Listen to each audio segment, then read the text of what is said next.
Зохиолыг бичсэн Нямарагчаагийн Эрдэнэбат.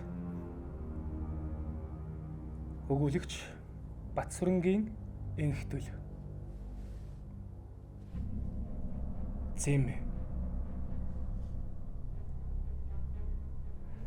Болд арай хийж нүдэ нээлээ. Толгоон шархиран өвдөж дотор нь бачуураад тэсхүе бэрх тул хідэнтэй хий өгүүлв. Өрөөнд доторх байдал нүдэнд нь бүдэг бадагхан харагдана. Тэр хүчлэн байж өндих гэсэн ч чадсангүй. Хоёр гараар толгоогоо барьсаар дээш харж таац ширтэн хэсэг байснаа тамирн барагдсан зовхоо зөөлнөр анилаа. Хэдэн хором нам гүм өнгөрөв. Болд эцсийн хүчээ шавхах мэт захирдсан саарл хоолоогоор хаш гарав. Хой! Гөлгнүүдээ! Усыг эдрээч! Энэ гэрт хүн байна уу? Гэсэн ч хариу алга. Гэрт нь хинч байхгүй мэт нам гүм ажээ. Болд хараал тавьсаар дахин өндив. Гэтэл хажууханд нь эмэгтэй хүн тас хийтэл хөхөрхөн тэр. Шартсан эр давхын цочиж тал бүр тийш харлаа. Мөн л хинч байсангүй. Тэрээр зүрхэн тус газраа дараад түргэн амьсгаадна. Энэ үед хагас хаалттай байсан өрөөнийх нь хаалга багхан чахарсаар аажуухан онгойлоо.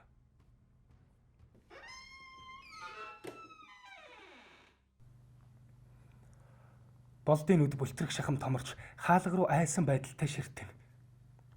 Тэгснэ голынхоо дуугаар орилсоор орон дээр үсрэн гарлаа. Үүнтэй зэрэгцээд өрөөнийх нь гэрэл гялсхийн асхам тэрэ. Яа, аава.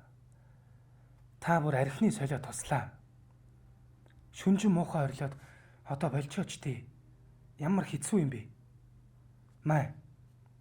Энэ усуу. Одоо харвал охин номон нь том шилэн аягтай ус бариад өмнө нь зогсож байх ажээ. Аль хэдийн орон дээрээ үсэрч гараад ар нуруугаараа хүйтэн хан налж зогссон Болд сая нэг бүтэн амьсгаа авч лаг хийтэл доош суулаа. Тэр хэсэгтэй л дуугарч чадсангүй. Салгалж жичирсэн гараараа охины өгсөн усыг аваад асгаж цутхан залгилав.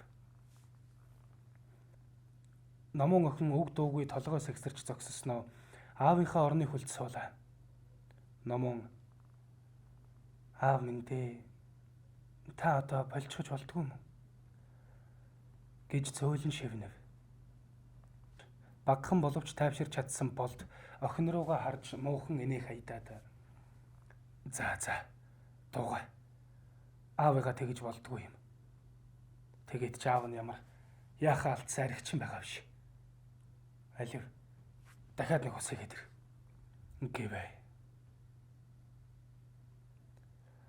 Намун их л дурамчхнаар стаканыг шүүрч аваад өрөөнөөс гарлаа. Болд уртаар амьсгаа аваад дөнгөж аргаж хэвттэл галтгооны өрөөнөөс намун охины муухай хашгирах тун хатаж тогтож ядан байсан хар зүрхийг нь хаг татчих шахав. Болд ухсхийн босч өрөөнөөс гүйсээр гарлаа.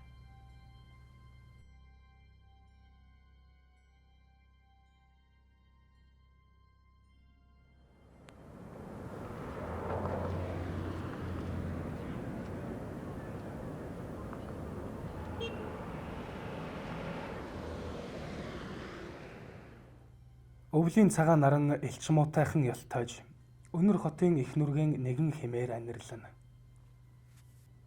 1980-ад оны угсармал 9 давхар байрны нэгэн орцны үүдэн дэх төмөр сандал дээр номон ганцаар суух бөгөөд гар утсаа байн харах ажээ. Үзвээс хэн нэгнийг хүлээх мэт. Тэн хэсэг болсны хойно номон нэг зүгт хараа тогтоож үл ялэг инээмсэглэлээ. Яашгүй хүрээд ирлээ гэж тэр амандаа зөөлөн шивнэв. Номон охины хараа тавьж буй зүгээс энхүүш гар далалсаар ирж яваа харагдана. Энхүү шуутхан л хурч ирээд Номоно чи бас яава. Ороод байж яахгүй. Хөлдлөө штэ. Гэх зураа орцны хаалгыг шалмагхан нээв. Номон харин хошоогоо унжуулах байдал гаргасаар энхүүшээ нээж өгсөн хаалгаар чимээгүй ихэн явж орлоо. Ганцаараа гэрт орж чадахгүй байсан. Нэрээ би яг хөлдлөө. Ямар их уддгийм бэ? Би ажил ихтэй байлаа. За орцгоё. Охин хүү хоёр ийн ярилцсаар лифтний хаалгаар оров.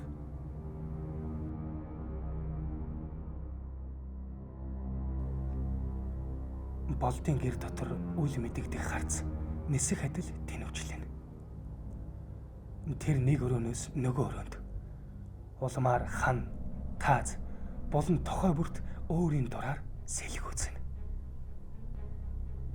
Ийн явахдаа тэр эгэл биш хэржигнэх адил чимээ гаргах ажээ. Гэтэл хаалганы түлхүүр шажигнаж эхлэхэн тэр үл мэдэх харц нэг дороо таг болоод аажуухнаар үүд рүү эргэв. Гаднаас энхүүш номон хоёр орж ирлээ. Өнөөх харц хоёр хүүхдэд хоромхон зурд тулж очиод цогсов.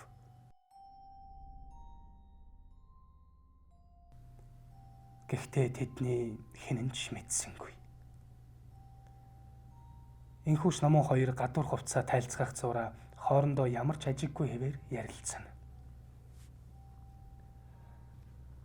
Номоно чи сүүлийн үед яагаад байгаа юм бэ? Хүн ажилтай байхад дуудаад ажил хийлгэхгүй. Айгаад байгаа юм чинь би яах юм? Гэртээ байж юунд айдаг? Энэ ээж гэж хүн бас гэрийн бараа харахаа байлаа.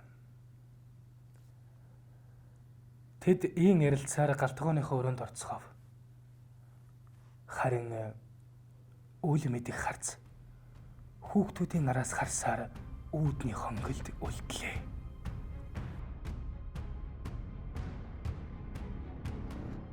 Энхүүш номон нар ширээний хоёр талд суугаад цайлах ажээ. Тэд бэлэн гомон идэх бөгөөд номон их л өлссөн бололтой гомонгоо ухаангүй өмглэн. Харин энхүүш чимээгүйхэн инээмсэглсээр номоныг ширтэн байснаа. Номоно чи нэрээ өглөө яасан бэ? Гэж аяархан асуулаа.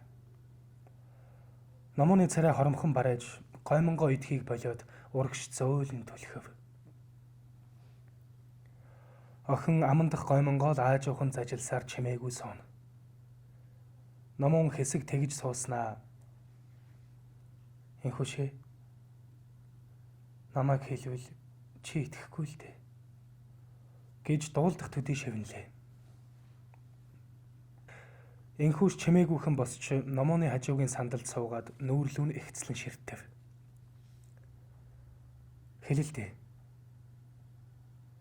Би чамд итгэн шүү дээ. Яг яагаад байгаа юм? Гэртээж орж чадахгүй. Гэж хэлсэн энхүүш улмаач анхааралтайгаар номоныг ширтлээ. Номон тэгэхдээ хэнгэнтэл санаа алдаад их л шийдэв бололтой өглөө болсон явдлын талаар ярьж эхлэх нь тэр. Тэр өрөөнд ормогцоо шуудхан явсаар цэвэр усны цоргоноос шилэн аягыг усаар дүүрэглээ.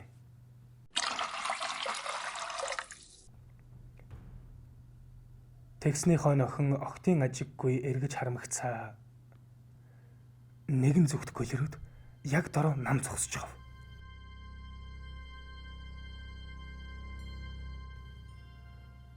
Түүний нүднээ юу нүл мэдэгдэх таазанд тулсан өндөр хүн дүрстэй хар зүйл утаа адил ууган хийсч үзэгдлээ. Тэр зүйл хэдий харанхуй болонд байхч уртхаар гар хөх гэрэл адил хос хоёр нүд нь тотоос тод харагдав. Номон охин муухай хашгирч хоёр гараараа нүрээ дарлаа. Шилэн аягтай ус шалан дээр тасхийн унаад өрөөний ингээр нэг бутарч цацагтав.